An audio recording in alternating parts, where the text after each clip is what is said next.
Ini saya akan menceritakan Bapak Ibu sekalian bagaimana strategi pemberantasan korupsi nanti, baik itu strategi atau kebijakan penegakan hukum atau politik penegakan hukum yang diinstruksikan Bapak Jaksa Agung, dan bagaimana kami selaku Kepala Kejaksaan Tinggi Banten melakukan strategi pemberantasan dan pencegahan tindak pidana korupsi di wilayah hukum Banten. Ini apa yang saya sampaikan Bapak Ibu sekalian merupakan pengalaman saya selaku Kepala Kejaksaan Tinggi Banten yang baru 11 bulan. Namun pengalaman ini perlu saya sampaikan kepada kita semua dan khususnya kepada masyarakat Banten terkait bagaimana sebenarnya kondisi existing kita dan kondisi yang memang harus kita harapkan. Ini yang perlu kami sampaikan selaku penegak hukum yang ada di wilayah Provinsi Banten. Pengertian korupsi Bapak saat ini tidak hanya lagi tersangkut paut ada perbuatan yang hanya merugikan keuangan negara. Sekarang sudah menyasar kepada perekonomian negara. Perkara korupsi yang dilakukan oleh Pitsus saat ini sudah mengarah kepada perkara korupsi yang larinya kepada perekonomian negara. Contoh pertambangan, perkebunan, ini dampaknya luar biasa Bapak Ibu sekalian. Nah, hal-hal seperti ini yang menjadi pengertian bahwa sekarang sudah makin meluas Bapak. Kami pun sudah saat ini di Banten sedang meneliti tidak hanya lagi perkara korupsi yang merugikan keuangan negara, tetapi sudah masuk kepada kita teliti kepada perekonomian negara. Karena sudah mengganggu perekonomian yang ada di Banten maupun di provinsi lain. Memang agak sulit Bapak Ibu sekalian untuk membuktikan kerugian negara dan perekonomian negara. Kerugian negara satu ahli kami bisa membuktikan Pak. Ahli satu saja kerugian negara selesai. Kalau perekonomian negara sulit.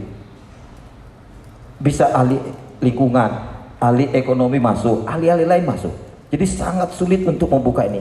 Namun dampaknya ini Bapak Ibu sekalian mengganggu pembangunan yang ada di Banten Pak. Secara umum dan secara khususnya lagi seluruh Indonesia nih Pak. Mengganggu kalau ini menjadi masalah perekonomian negara. Kemudian karena korupsi ini Bapak Ibu sekalian, dia bersifat sistemik, kemudian dengan menggunakan kecanggihan Bapak Ibu sekalian teknologi, ini dampaknya luar biasa Bapak Ibu sekalian. Dampaknya terhadap pembangunan kita, kemudian dampaknya kesejahteraan. Tadi yang sebagai tujuan nasional itu tidak tercapai. Ketika pembangunan di Banten ini tidak baik, ketika kesejahteraan itu tidak tersalurkan dengan baik, ini kan dampaknya luar biasa. Kita tidak bisa melepas tanggung jawab kita selaku pelayan masyarakat Bapak Ibu sekalian untuk bertanggung jawab memberikan kesejahteraan. Jangan sampai masyarakat kita di Banten ini tidak bisa terlayani kesehatan padahal ada anggaran kesehatan. Ada anggaran untuk bagaimana pelaksanaan inflasi, dampak inflasi dan kenaikan harga BBM, tapi kita tidak cepat respon. Ini yang sangat penting bagi kita Bapak Ibu sekalian yang harus kita perhatikan. Karena itu nanti kami akan gambarkan bagaimana peranan kejaksaan itu saat ini di Provinsi Banten. Kemudian Bapak lanjut, saya ingin kasih gambaran Bapak. 11 bulan saya di sini Bapak, Ibu sekalian. Jumlah penyidikan itu ada 33 sprindik Bapak. Mengerikan. 31 itu tindak pidana korupsi dan 2 itu TPPU. Dan ada 2 lagi sekarang yang sedang kita lagi lead Bapak Ibu sekalian. Ini cukup besar. Ini kalau ini akan akhir tahun, ini kalau naik bisa 35. Jumlah perkara yang kami sudah limpahkan Bapak Ibu sekalian 25 berkas perkara 11 bulan. Penyelamatan kerugian negara ini Pitsus ya Pak, bukan nanti diikut Datun. Pitsus itu uang tunai 19,4 miliar yang sudah dilakukan oleh Kejaksaan Tinggi Banten. 38 bidang tanah dan bangunan dan 6 unit kendaraan bermotor.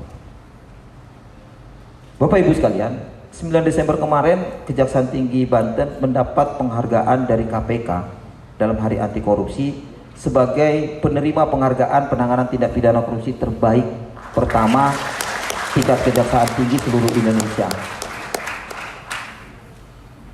Bangga saya Pak, tapi saya sedih kemarin menerimanya.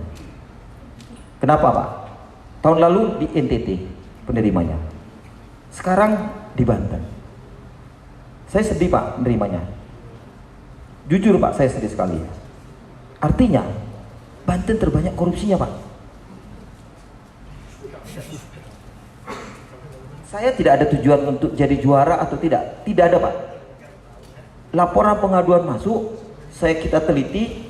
Tadi saya katakan, kita harus coba kerja cepat, terukur, untuk profesional dan akuntabilitas. Bayangin Bapak Ibu sekalian, mendapat penghargaan itu, gemeteran juga saya nih, Pak. Ini menjadi perhatian kita, Bapak Ibu sekalian. Ini harus menjadi renungan. Saya tidak ingin ke depan ini jangan menjadi kita juara satu karena pemberantasan korupsinya. Makanya nanti saya kasih gambaran di 2023 ini program pencegahan kejahatan Banten harus jalan, Pak. Nanti kami akan sampaikan. Kemudian lanjut, saya ingin kasih gambaran ke Bapak supaya Bapak Ibu sekalian dan seluruh masyarakat itu tidak salah mengerti. Ini kejaksaan ngapain sih tugas pokoknya? Kan harusnya kan hanya menuntut perkara. Kan itu, Pak. Nah, ini saya kasih gambaran Bapak. Kejaksaan itu lembaga pemerintah, Pak. Dia sebagai lembaga pemerintah dan juga salah satu lembaga penegak hukum. Selaku lembaga penegak hukum, dia melakukan fungsi penuntutan. Namun dia bisa melaksanakan penyidikan, penuntutan, pelaksanaan eksekusi putusan pengadilan. Ya, Pak. Baik itu perkara tindak pidana korupsi maupun pelanggaran HAM berat. Ini untuk Bapak saya sampaikan. Kemudian kalau kita lihat sebagai fungsi pemerintahnya yang di bawah, Bapak Ibu sekalian, kejaksaan juga harus mampu.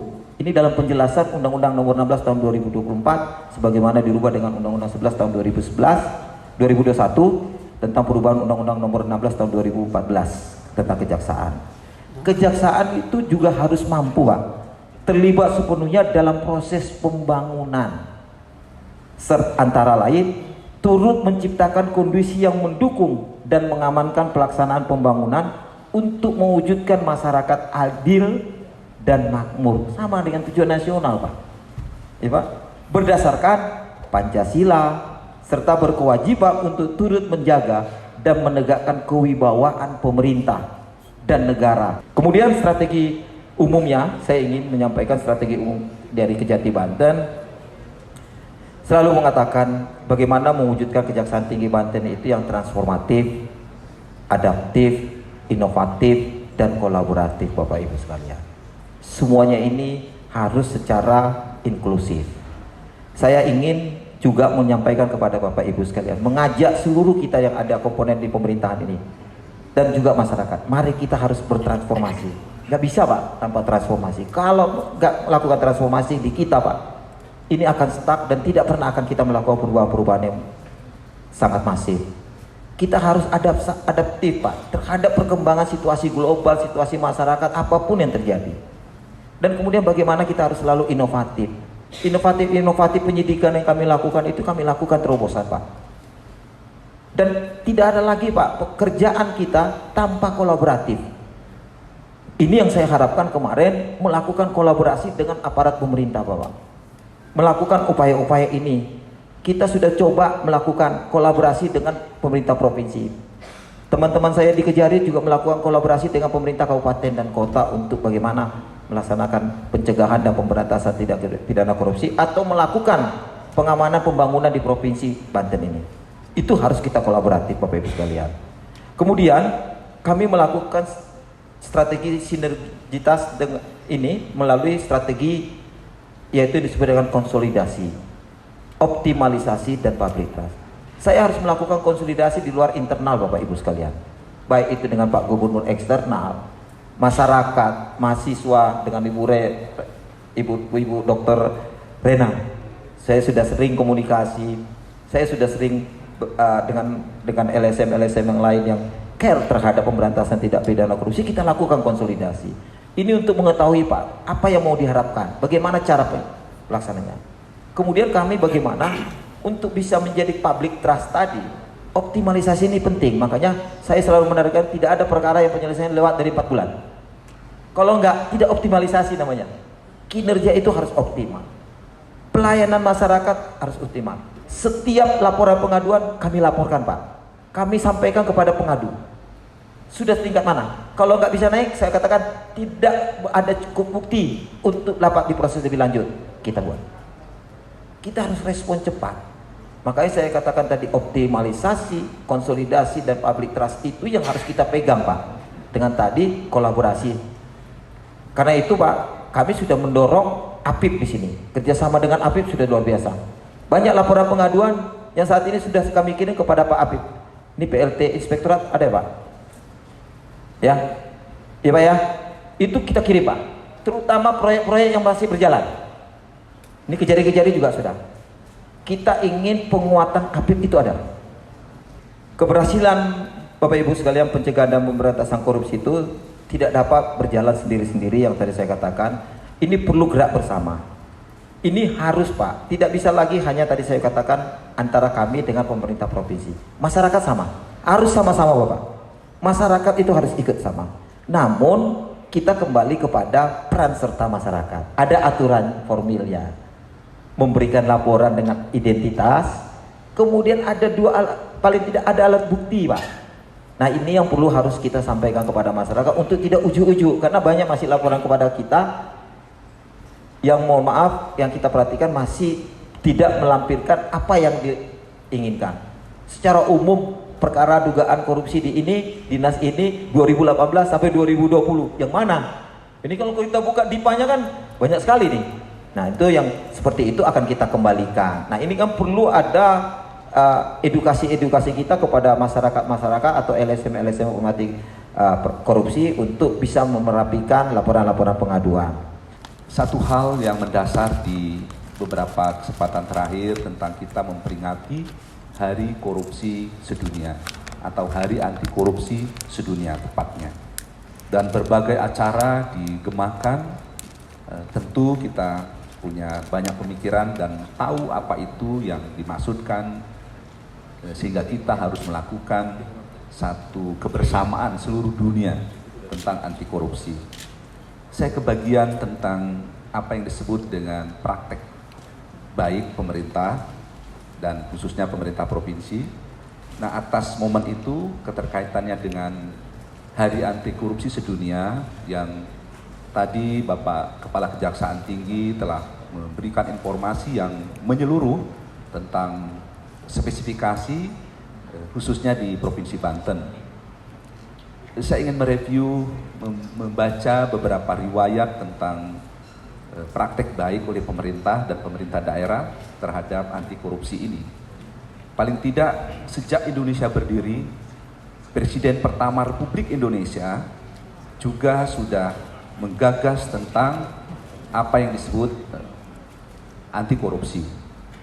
Tepatnya agar tidak salah saya ingin baca, yaitu Bapak Presiden Soekarno menerbitkan peraturan penguasa militer nomor PRT PM /06 1957 tentang peraturan pemberantasan korupsi.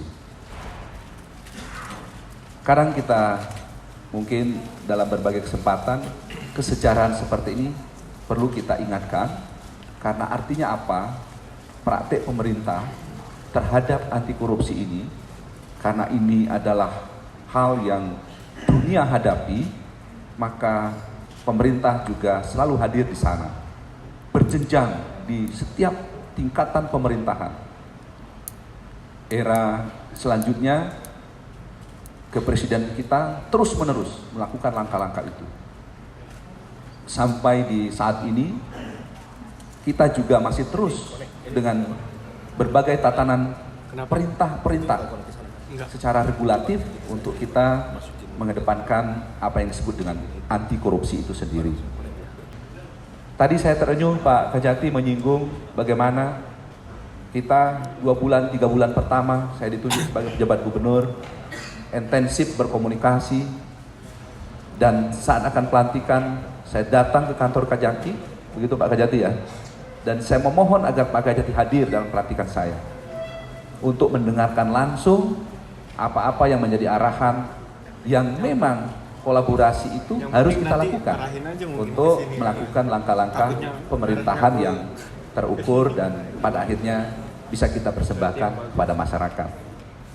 Kemudian beberapa bulan berikutnya kita langsung mendesain MOU dengan Pak Kajati, fakta integritas dan kita memintakan kepada Pak Kajati dengan segenap jajarannya Kajari, lalu membuat surat kuasa khusus bahkan Pak Kajati, untuk satu hal yang memang kita anggap penting sekali atas kita mengisi pembangunan di Provinsi Banten ini, menguatkan salah satu institusi lembaga keuangan yang itu akan menjadi motor penggerak kehidupan tata ekonomi di Provinsi Banten.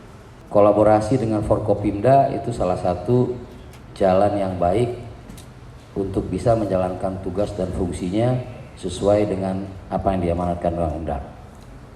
Ketakutan penting. Saya terus terang, tadi bisik lagi sama Bang Rano nih, karena tadi dilihat program integritas dan segala macam, semua orang pasti pengen bersih. Permasalahannya adalah siapa yang mampu bertahan dan siapa yang tidak bisa bertahan.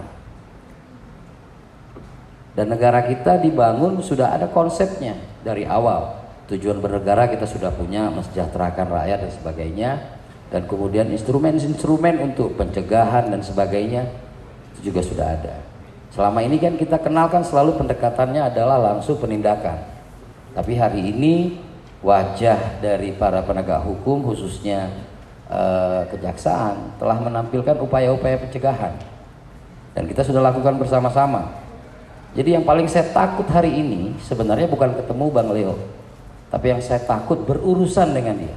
Salah satu yang menjadi masalah adalah bagaimana memastikan bahwa birokrasi itu akan berjalan bersama untuk mencapai visi yang kita harapkan, ya. Di satu sisi masalah keluhan masyarakat banyak. Yang sering dihadapi masalah pungli, KTP, KK, pengantar dan lain sebagainya. Ya. Terus belum lagi kesenjangan dirasakan juga sama OPD begitu. Ya. Karena dulu itu kalau pegawai kelurahan kecamatan mereka mungkin hanya digaji berapa ya? 500-600 ribu, Pak. Itu pun yang gaji camat dan lurahnya, hasil bagi-bagi obyekan gitu. Dari itu tadi tuh KTP dan lain sebagainya. Kegiatan-kegiatan banyak yang teman-teman di wilayah itu harus kreatif gitu ya. Nah itu kan masalah gitu. Artinya apalagi di masyarakat perkotaan itu semua, apalagi ya sekarang ya era sosial media, apa aja pasti rame begitu. Nah begitu juga dengan kegiatan OPD. Banyak sekali yang kegiatan-kegiatan dibangun sifatnya sekedar seremonial, hanya untuk ngejar honor gitu. Dan itu masalahnya, nggak semua teman-teman kebagian honor. Kalau dia nggak deket sama kepala OPD, nggak deket sama PPTK, nggak kebagian honor. Sehingga ya saya sama teman-teman tuh diskusi bagaimana kesejahteraan ini tersistematisasi. Maka semua pegawai ya mulai dari yang istilahnya THL, terus TKK dan lain sebagainya, kita standarisasi penghasilannya minimal sama dan mendekati sama UMK, Pak. Jadi teman-teman yang ada di lapangan tuh kelurahan, kecamatan, pegawai-pegawai staf itu penghasilannya sudah mendekati 4 jutaan. Termasuk juga guru-guru begitu. Itu kita perbaiki semuanya di awal. Termasuk waktu itu saya menghitung sistem kesejahteraan pegawai. Kita sesuai dengan tema Akordia tahun ini adalah Indonesia Pulih, Berani Melawan Korupsi begitu. Salah satu caranya untuk memulihkannya adalah dengan pengembalian aset begitu. Kemudian ini secara yuridis ya nggak perlu lagi. Tapi begini, kenapa harus dipulihkan aset? Aset siapa ya? Yang pertama adalah karena memang korupsi itu korbannya negara, udah tahu semua gitu ya. Sehingga kerugian negara yang sudah diambil oleh para koruptor begitu, tentu harus dipulihkan. Bagaimana cara pemulihannya? Salah satunya dengan recovery aset ini, dengan pengembalian aset ini. Jangan sampai kerugian negara atau keuangan negara yang sudah dikorupsi itu nggak balik lagi gitu. Mungkin ini salah satu PR terberat juga dari para jaksa begitu ya, karena tidak saja menuntaskan kasus-kasus tipikor dengan memenjarakan pelakunya gitu, melainkan juga apakah kasus yang sudah diselesaikan dengan rata-rata angka tingkat kasus itu juga sesuai dengan dipulihkannya kerugian keuangan negara yang sudah dikorup gitu. Itu juga PR yang juga harus dipikirkan gitu. Misalnya dari sekian ratus kasus tadi berapa ya? Ada sekian puluh kasus. Lalu kemudian kerugiannya berapa dari kasus itu? Lalu yang sudah dikembalikan atau sudah dipulihkan berapa gitu. Sehingga apakah penegakan hukum yang sudah dilakukan itu sudah sesuai ataupun sudah memulihkan kerugian negara yang sudah diambil oleh para koruptor gitu. Ketika kita bicara integritas, itu hanya satu kata. Tetapi susah untuk dilakukan.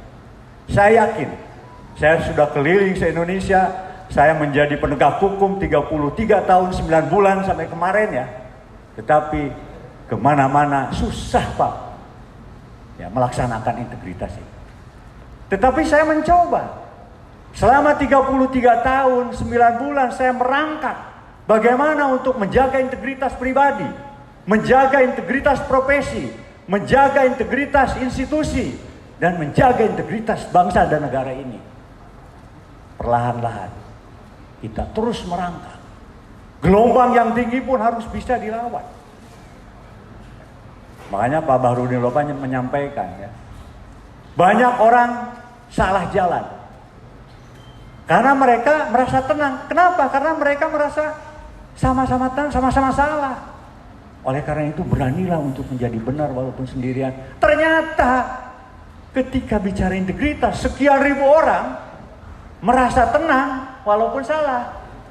Hanya satu orang yang memiliki integritas. Sangat susah. Mengapa integritas itu penting? Karena orang yang memiliki integritas itu pasti akan berusaha untuk selalu jujur. Makanya saya pernah mengajar di beberapa perguruan tinggi, begitu masuk ke kampus, jangan berbohong, jangan berbohong. Itu salah satu, nggak tahu di Universitas Citra Yasa ada seperti gitu nggak? Di ruang pemeriksaan di situ, Anda jujur, cepat pulang. Jadi jujur itu salah satu kunci untuk memberantas korupsi. Mustahil orang-orang ya ketika bicara kejujuran tapi masih munafik, nggak bisa diberantas korupsi. Yakin. Saya yakin. Nah nanti ada manfaat integritas seperti apa, nanti akan saya sampaikan. Ya. Makanya saya minta waktu ke Pak Kajati, mungkin saya agak lama, saya bilang 1 jam lah.